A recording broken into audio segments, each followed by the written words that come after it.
ইউরোপীয় ফুটবলে শনিবার রাত রোমাঞ্চে ভরা। ম্যানচেস্টার সিটি ও রিয়াল মাদ্রিদের মতো জায়ান্টদের দাপুটে পারফরমেন্সে মেতেছিল প্রিমিয়ার লিগ আর লা লিগা মঞ্চ। তবে বোর্নমাউথের কাছে ৩-২ ব্যবধানে হেরেছে আর্নে স্লটের লিভারপুল। ইংলিশ প্রিমিয়ার লিগ মানেই শক্তি, শৈল্পিকতা আর নাটকীয়তার অনন্য মিশেল। গতকাল টানটান উত্তেজনাপূর্ণ রাত উপহার দিয়েছে ইউরোপের জায়ান্টরা।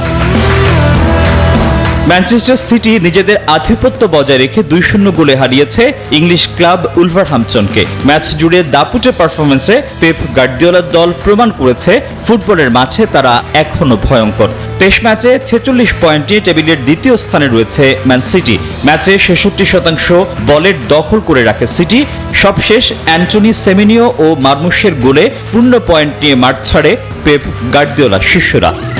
যুক্তরাষ্ট্রের ১ নম্বর জিম চেইন গোল্ড জিম এখন আবারও বাংলাদেশে। বসুন্ধরা আবাসিক এলাকা ও বসুন্ধরা সিটি শপিং মলে। এদিকে শনিবার রাতে বোর্নমাউথ ছিল পুরোপুরি অপ্রতিরোধ্য। পয়েন্ট টেবিলের ৪-এ থাকা লিভারপুলকে ৩-২ ব্যবধানে হারিয়ে টটেনহামকে টপকে ১৩তম স্থানে রয়েছে বোর্নমাউথ। ম্যাচে প্রথমার্ধে ২ গোল হজম করে চাপে পড়ে আর্নে স্লটের দল। তবে লিভারপুলের হয়ে ২টি গোল করে সমতায় ফেরান ভান ডিজিক ও সোবস জলাই। তবে অতিরিক্ত মিনিটে আমিনে আদ্দির করা গোলে পরাজয় নিয়ে মাঠ ছাড়তে হয় আর্নে স্লটের শিষ্যদের।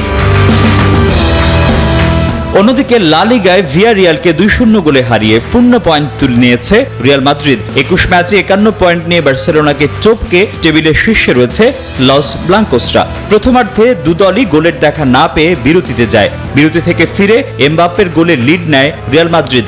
আক্রমণ পাল্টা আক্রমণে ম্যাচে ফেরার চেষ্টা চালায় ভিয়ারিয়াল। তবে অতিরিক্ত ৪ মিনিটে এমবাপ্পের দ্বিতীয় গোলে জয় নিশ্চিত করে মাঠ ছাড়ে আর বেলোয়ার শিষ্যরা। তবে এক ম্যাচ কম খেলে ৪৯ পয়েন্ট নিয়ে রিয়াল মাদ্রিদ রয়েছে দ্বিতীয় অবস্থানে।